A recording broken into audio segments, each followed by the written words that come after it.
बाजार विभक्तिकरण का टॉपिक हमारा चल रहा था। अब हम देखते हैं बाजार विभक्तिकरण के लाभ एवं महत्व। बाजार विभक्तिकरण के अनेक प्रकार के लाभ हैं। फिलिप कोटलर ने लिखा है कि बाजार विभक्तिकरण से संस्था से अधिक अच्छे से अच्छे उत्पाद का अच्छी सेवा उपलब्ध कर सकती है तथा लक्ष्य बाजार के लिए उसका समुचित मूल्य निर्धारित कर सकती है। संस्था सर्वोत्तम वितरण एवं संचार माध्यमों का चयन कर सकती है तथा अपने प्रतिस्पर्धियों की तस्वीरों को अधिक स्पष्ट रूप में देख सकती है। बाजार विभक्तिकरण का महत्व हम लाभों के रूप में कुछ एलिमेंट्स जो हैं या कुछ पॉइंट्स हैं उनके अनुसार देखेंगे। पहले आकर्षण विपणन अवसरों का ज्ञान।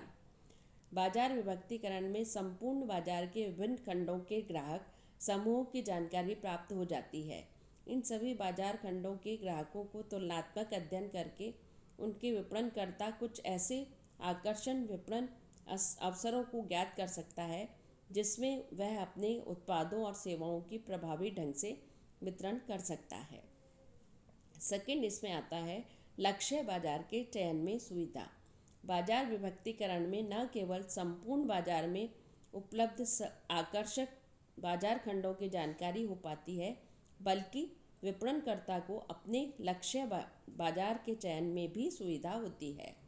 विपणन प्रबंधक विभिन्न आकर्षक बाजार खंडों का तुलनात्मक अध्ययन करके सर्वोत्तम या उपयुक्त लक्ष्य बाजार का चयन कर सकता है। इसके बाद आता है उत्पाद मिश्रण के निर्धारण में सुविधा। बाजार विभक्तिकरण के द्वारा प्रत्येक बाजार खंड के ग्राहकों की आवश्यकताओं, रुचियों, वरीयताओं, आय एवं आयु वर्ग की पूरी जानकारी हो जाती है। विपणनकर्ता इस जानकारी के आधार पर अपना उत्पाद मिश्रण तैयार या निर्धारित कर सकता है। इसी आधार पर वह समय समय पर उत्पाद मिश्रण में परिवर्तन एवं संशोधन कर सकता है। इससे ग्राहकों को अधिकाधिक संतुष्ट किया जा सकता है। ग्राहकों को उत्पादों के प्रति निष्ठा उत्पन्न की जा सकती है। नेक्स्ट इसमें आता है समुचित मूल्य निर्धारण में सहायक। बाजार विभक्तिकरण से ग्राहकों को आय, आयु, लिंग, पेशा, जीवन स्तर आदि के संबंध में व्यापक जानकारी मिल जाती है। ये सूचनाएं उत्पादों सेवाओं के समुचित मूल्य निर्धारण में विपणनकर्ता को महत्वपूर्ण रूप से सहयोग प्रदान करती हैं। नेक्स्ट इसमें आता है उपयुक्त मध्यस्थों का चयन। बाजार विभक्तिकरण से यह सूचना भी प्राप्त हो जाती है कि किसी बाजार खंड के ग्राहक किसी प्रकार के स्तर के मध्यस्थ से माल खरीदना पसंद करते हैं। इसके अतिरिक्त विभक्तिकरण से ग्राहकों को माल प्राप्ति में आने वाली कठिनाइयों की भी जानकारी हो जाती है। इन सूचनाओं को ध्यान में रखकर विपणनकर्ता मध्यस्थों का चयन कर सकते हैं। फलतः मध्यस्थों का चयन संभव हो जाता है।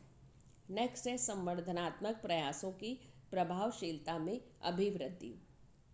बाजार विभक्तिकरण के कारण प्रत्येक बाजार खंड के ग्राहकों को समझना सरल हो जाता है।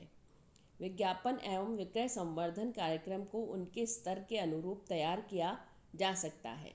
विज्ञापन संदेश, भाषा, माध्यम आदि का चयन उन्हीं के अनुरूप तैयार किया जा सकता है। इसके अतिरिक्त बाजार खंड के ग्राहकों के विशेषताओं के अनुरूप ही माल को धक्का मारने वाले अथवा ग्राहक को आकर्षित करने वाले विक्रय संवर्धन तरीकों का चयन किया जा सकता है। विक्रयकर्ता भी उन्हीं के अनुरूप उनका व्यवहार करते हैं, जिसके फलस्वरूप संस्था के संवर्धनात्मक प्रयासों से प्रभावशीलता में असाधारण अभिवृद्धि होती है। स्टैंटन ने तो यह भी लिखा है कि बाजार विभक्तिकरण के कारण विपणन की भी अधिक प्रभावी हो सकता है, क्योंकि संवर्धनात्मक संदेश उनको प्रस्तुत करने हेतु माध्यम का चयन बाजार खंड को केंद्र बिंदु मानकर किया जा सकता है। नेक्स्ट इसमें आता है असंतुष्ट बाजार खंडों पर विशेष ध्यान।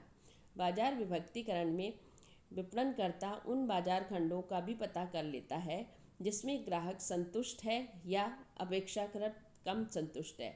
अतः उन बाजार खंडों के ग्राहकों को संतुष्ट करने या उनके असंतोष को दूर करने हेतु आवश्यक प्रयास या उपाय कर सकता है।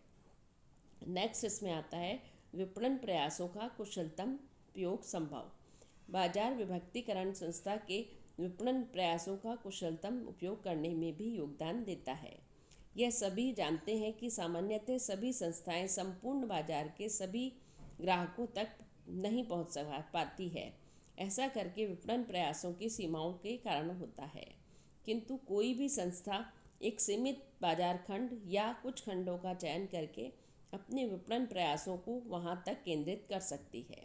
ऐसा करके संस्था अपने सीमित प्रयासों एवं क्षमताओं का कुशलतम उपयोग कर सकेगी और जिसके फलस्वरूप विपणन कार्य अधिक कुशलता एवं मितव्ययता से संपन्न किए जा सकते हैं।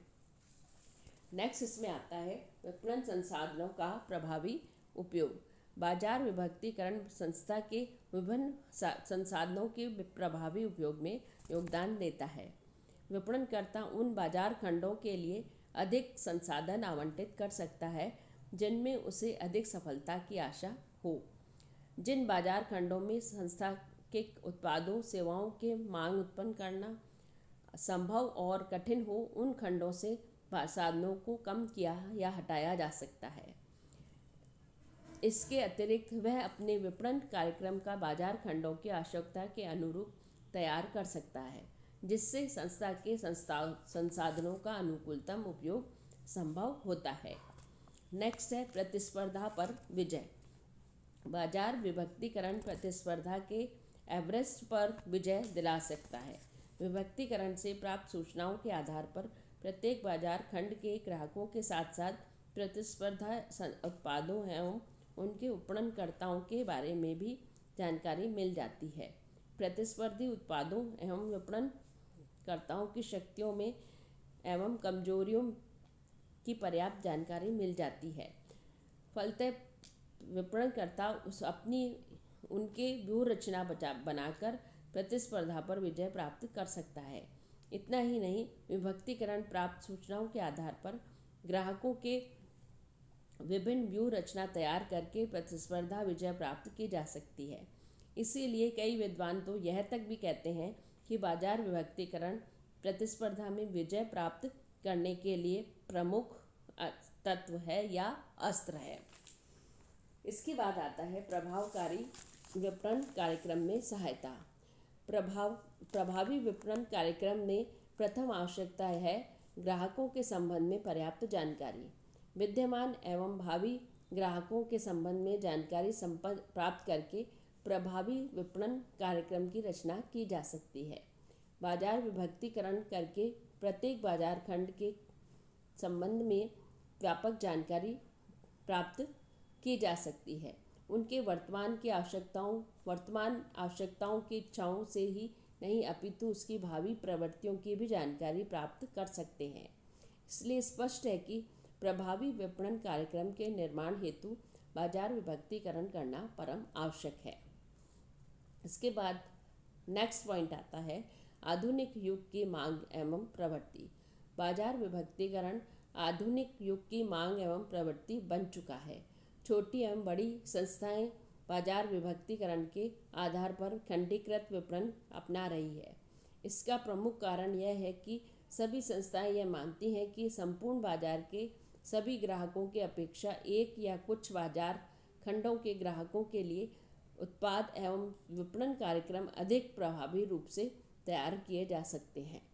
फिलिप कोटलर ने तो यह भी लिखा है कि कई संस्थाएं अपने विपणन प्रयासों को फैलाने की अपेक्षा उन्हें ग्राहकों को केंद्रित करना पसंद करती है जिनको संतुष्ट करने के लिए अधिक संभावना होती है।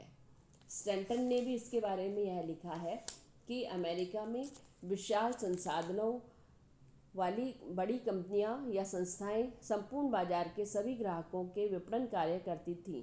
वे आज बाजार विभक्तिकरण को प्रभावी व्यूह रचना के रूप में अपना रही हैं तथा छोटे छोटे बाजार खंडों में पहुंचा रही हैं। इससे स्पष्ट हो जाता है कि बाजार विभक्तिकरण युग प्रवृत्ति और युग धर्म बनता जा रहा है, जिससे छोटी बड़ी संस्थाएं अपना रही हैं। नेक्स्ट और लास्ट है ग्राहकों को लाभ। बाजार विभक्तीकरण के केवल विपणनकर्ता को ही लाभ नहीं बल्कि ग्राहकों को भी लाभ होता है।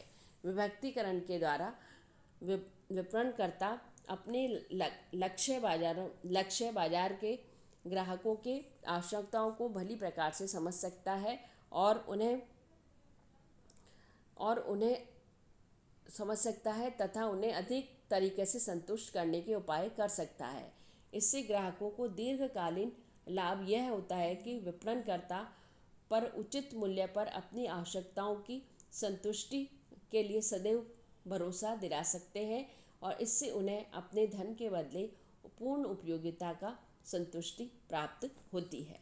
तो ये है कि बाजार विभक्तीकरण क्यों होता है, इसकी क्या मान्यता है, इसके क्या लाभ होते हैं, जिनके कारण कि व्यवसायियों को इसको अपनाना पड़ सकता है।